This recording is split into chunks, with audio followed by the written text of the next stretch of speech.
শিরা স্বাদে কীভাবে পাঁচমিশালি সবজি রান্না করতে হয় সেটাই আমি আজকে আপনাদের দেখাবো। নমস্কার, বাঙালিয়ানা হিসেবে সবাইকে স্বাগতম।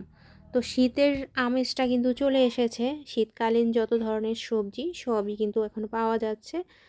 আর এই সবজিটা যদি থাকে রুটি, পরোটা বা গরম ভাতের সাথে, তাহলে তো বেশ জমে যাবে। তো চলুন আমরা রেসিপিতে চলে যাই। এখানে আমি পুঁই শাকের ডাঁটা নিয়েছি, শাকটা নিয়েছি, লাউ, কুমড়া, তারপরে হচ্ছে বেগুন, আর হচ্ছে ফুলকপির যে ডাঁটা থাকে সেই ডাঁটাটা নিয়েছি, ফুলকপি নেইনি। তো সবগুলো ভালো কেটে ভালো করে ধুয়ে নিয়েছি। এখন কড়াইতে আমি 1 কাপের মতো পানি গরম করে এর মধ্যে সবজিটা ঢেলে দিলাম।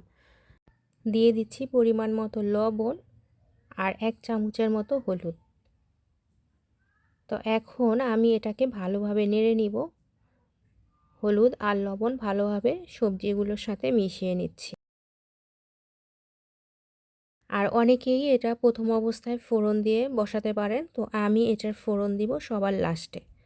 তো এভাবে ঢাকনা দিয়ে ঢেকে দিলাম। কিছুক্ষণ পর পর ঢাকনা উঠিয়ে নেড়ে দিয়ে আবার ঢাকনা দিয়ে ঢেকে দিব। এভাবেই আমি সবজিটাকে সিদ্ধ করব। আর সবজি থেকে কিন্তু অনেকটা পানি বের হবে। এদিকেও পানি আস্তে আস্তে কিন্তু সবজিগুলো সিদ্ধ হয়ে যাচ্ছে। তো সিদ্ধ হয়ে গেছে, এখন আমি এটাকে নামিয়ে নিব। কড়াইতে তেল গরম দিয়ে দিলাম, সরিষার তেল দিয়ে দিয়েছি। তেলটা গরম হলে এর মধ্যে দিয়ে দিব কয়েকটা তেজপাতা আর কয়েকটা শুকনা মরিচ। তো তেজপাতা আর শুকনা মরিচটাকে ভালো করে ভেজে নিব। তো ভাজা যখন হয়ে যাবে তখন এর মধ্যে দিয়ে দিব পাঁচফোড়ন।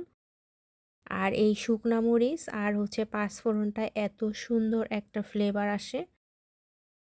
তো দিয়ে দিয়েছি কয়েকটা চিংড়ি মাছ। যদি এটা নিরামিষ রান্না করতে চান তাহলে চিংড়ি মাছটা দেওয়ার দরকার নাই।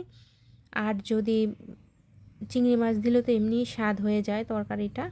চাইলে ইলিশ মাছের মাথা বা যে কোনো মাছের মাথা দিয়েও রান্না করতে পারেন। দিয়ে দিয়েছি আদা বাটা, সরিষা বাটা আর জিরা বাটা। এখন তেলের মধ্যে নেড়ে নিচ্ছি মশলাগুলোকে। দিয়ে দিব হলুদের গুঁড়া আর একটু। এটা আমি যেহেতু আগে হলুদ দিয়েছি, এখন এই মশলাটা অনুযায়ী একটুখানি হলুদ দিলাম।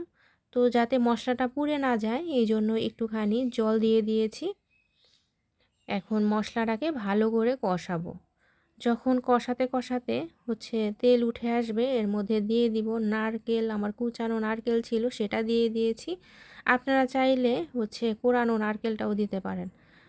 তো এখন যখন তেল উঠে গেছে, এখন সবজিটা দিয়ে দিয়েছি। তো এই ফোড়নটা দেওয়ার পরে শাকটা দিতে আগেই ভুলে গেছি। আপনারা এই শাকটা যখন সিদ্ধ করেছি লাস্টের দিকে দিয়ে দিবেন। তো পরে আমি দিয়ে দিয়েছি শাক, কুচানো শাক আর একটুখানি চিনি দিয়ে দিলাম। কারণ পাঁচমিশালি সবজির মধ্যে একটু চিনি দিলে সেটা ভালো একটা স্বাদ আসে।